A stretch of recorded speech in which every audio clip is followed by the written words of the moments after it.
going to Halimeda today. The taxonomy of Halimeda is under Emperor of Eukaryote, Kingdom Planet, Phylum Chlorophyta, subphylum Chlorophylina class, Olivicea, order Drowsydales, family Halimedaceae, genus Halimeda, and usually commonly is called cactus algae. And there are about 30 of known species in the world, and there are 7 in Hawaii, and one of them is endemic species.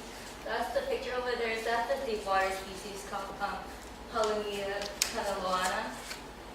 And they're usually found in those rocky areas, and sometimes you can find on sandy substrates too. So something about Halimeda. So the size of Halimeda is like very marine. They could usually grow about 10 to 25 meters, and those shallow species, they're a little bit shorter than the usual one.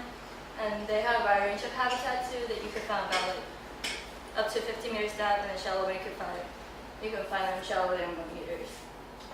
And they also have this ability to synthesize calcium carbonate, so they're calcareous. They are coinocytic, so they're unicellular and multinucleate, and they also have multi-exocyphin, and they also have the phallus, they're articulated discs, so they're like a section of little focal discs. And sometimes they're mistaken as fish or crabs, those associated with the plant, or the other way, and those are the little clips of that. But anyways, so the top one is the Halimeda ghost pipefish. They just look like Halimeda in the tail, and they're still upside down swimming along the Halimeda. And then the other one, I know what happened with that. So that one was the Halimeda crab. So what they did, they grabbed Halimeda plant and attached on their head. Just walk around with that, pretend they're invisible around the plant.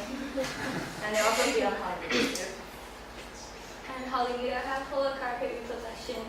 So that basically means their whole bodies could become reproductive. Those broccoli-like structure down there, those represent holocarpate reproduction. So all those little green dots, they're all the gametes ready to be released to the water. And then after those gametes be released to the water, the adult plant die, and those eventually become sand or sediment because they're calcium carbonate. And they also have gametic analysis and sexual life history. Adult plant, and they release gametes when they get fertilized, become cycle, and the cycle germinate, become adult plant again, and just cycle again. And other than sexual reproduction, they have asexual reproduction through fragmentation.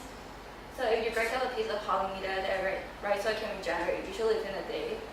And their growth is triggered by trigger pressure. So those little white thing on the top, they're the new segment from the origin of fragmentation. And usually within the other day, they could complete their growth and then also turn to the green color from the white calcium carbonate. So the coloration changes are done through the chloroplast migration. So when the new segment, they're not calcified yet, they're just like a dense net of fibers, and they don't have chloroplasts inside. And from this paper, from 2001, you mentioned when the new segment grow out, when they don't have chloroplasts inside, and under this condition, the chloroplast from the original fragment is going to migrate toward the new one. And then usually this process is going to complete before the calcification appears. And it took about 3 to 5 hours, and the speed of the migration usually 0.65 micrometers per second. It usually depends on the temperature and the species you're looking at. In this paper, it was they were only looking at 2 species, and the temperatures of about 15 to 20 Celsius degrees. And then these are just some of the picture from the paper. And this is like a fluorescent scan of picture A when there's like fibers.